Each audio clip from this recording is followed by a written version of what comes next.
Welcome to today's Explainer. Today, we're diving straight into a really fascinating breakdown of a sermon by Pastor Hu Ziqiang. It's a deep look that examines the constant tension between modern anxiety and true spiritual contentment.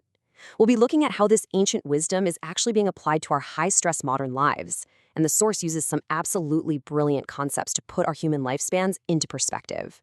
So, let's just get right into the text. Right off the bat, the source text hooks us by highlighting a really stark contrast. On one side, we have anxiety. Those everyday nagging worries about food, clothing, and basic needs, which directly references the Gospel of Matthew, chapter 6, verse 25. But on the exact opposite side of that anxiety sits true contentment. The source argues that for a person of faith, contentment shouldn't just be a fleeting feeling when things happen to go your way. It really needs to be a constant baseline attitude. And this naturally brings us to a huge question. What is the true opposite of anxiety? We often think the cure for our worry is simply having more money in the bank, right? Or maybe getting a big promotion or finally taking a vacation. But this text dives into a deep theological foundation, analyzing what the source believes actually cures those persistent daily worries that keep us up at night. The answer, according to the source, lies in an incredibly powerful ancient name for God, Jehovah Jireh, which translates directly to "the Lord will provide." This signifies God as the ultimate provider of absolutely all present and future needs. And to make this incredibly real and personal, the pastor shares this beautiful anecdote. He actually named his own daughters Yile, which means Jireh, and Jale, after the biblical figure Caleb. It perfectly illustrates how this isn't just some high-level theory for him, it's a grounding philosophy that's integrated deeply into his family and his everyday life. This idea of ultimate provision is beautifully backed up by a reference to the book of Daniel.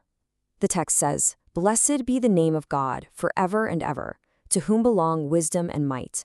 He removes kings and sets up kings." This points directly to the unwavering sovereignty of God.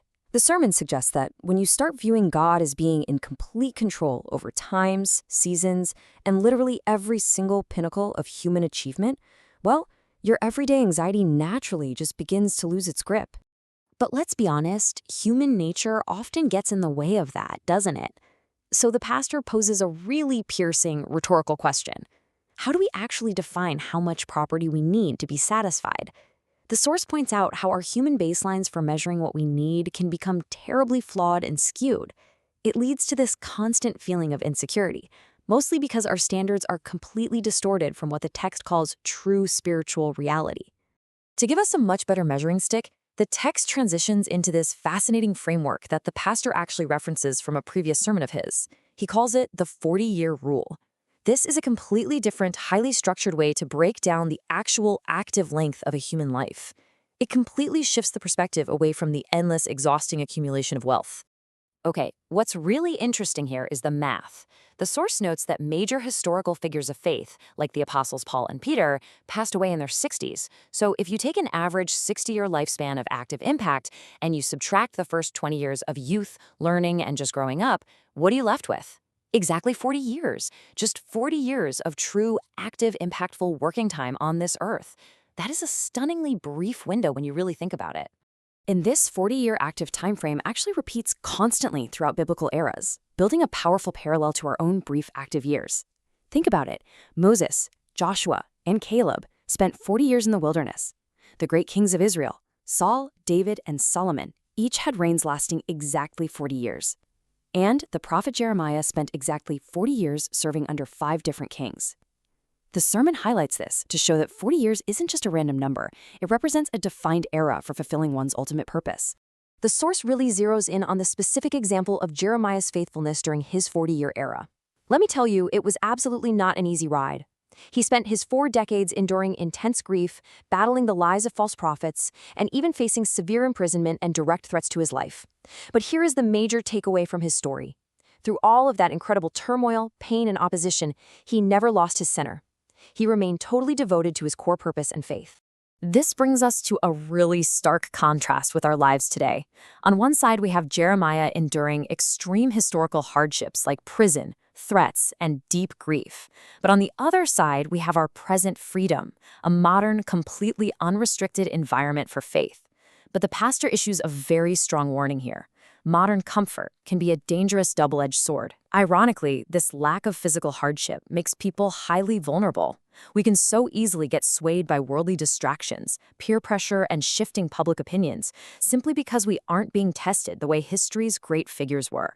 Because of those subtle modern dangers, the contemporary application of this text is all about refocusing your life. The analysis looks closely at how current societal trends, whether it's the media, friend groups, or corporate culture, are constantly pulling our focus away from what the text considers a true, lasting purpose. The pastor argues that society is actively steering us towards superficial goals, making us prioritize our immediate lifestyle over actual spiritual growth. So, what exactly are these modern distractions eating up our time? Well, it's things like pursuing a higher income, chasing prestigious job titles, seeking constant self-satisfaction, hyper-focusing on eating and drinking, or simply doing things just to check in on social media and build a digital image.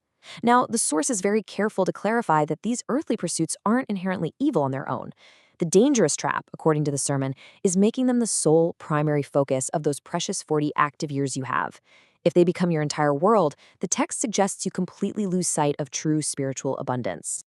To escape that modern trap, the text presents the Apostle Paul's famous secret to contentment. It's positioned as the ultimate spiritual climax and the definitive solution to our modern rat race. Paul wrote in Philippians, "I have learned to be content whatever the circumstances. I have learned the secret of being content in any and every situation." The text presents this mindset as the true mastery of life, finding total, unshakable satisfaction in a spiritual foundation, completely regardless of whether you have plenty in the bank or you're currently in need. Now, if you're wondering how to actually achieve that level of peace, the pastor outlines some highly actionable steps. Step 1, consciously let go of trivial distractions.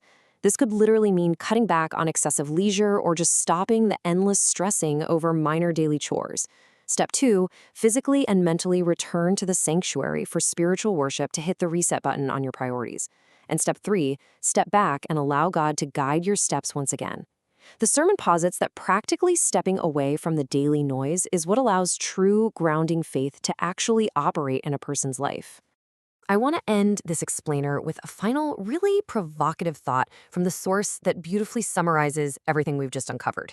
Is your life just about building your own little kingdom? Are you spending those precious 40 active years entirely centered on me, my wealth, my status, my comfort, my social media check-ins? Or are you seeking a lasting spiritual contentment that acknowledges a much greater provider? It's a massive question to leave you with, and I highly encourage you to reflect deeply on what exactly you are building with your 40 years. Thanks so much for joining me today, and keep exploring those big ideas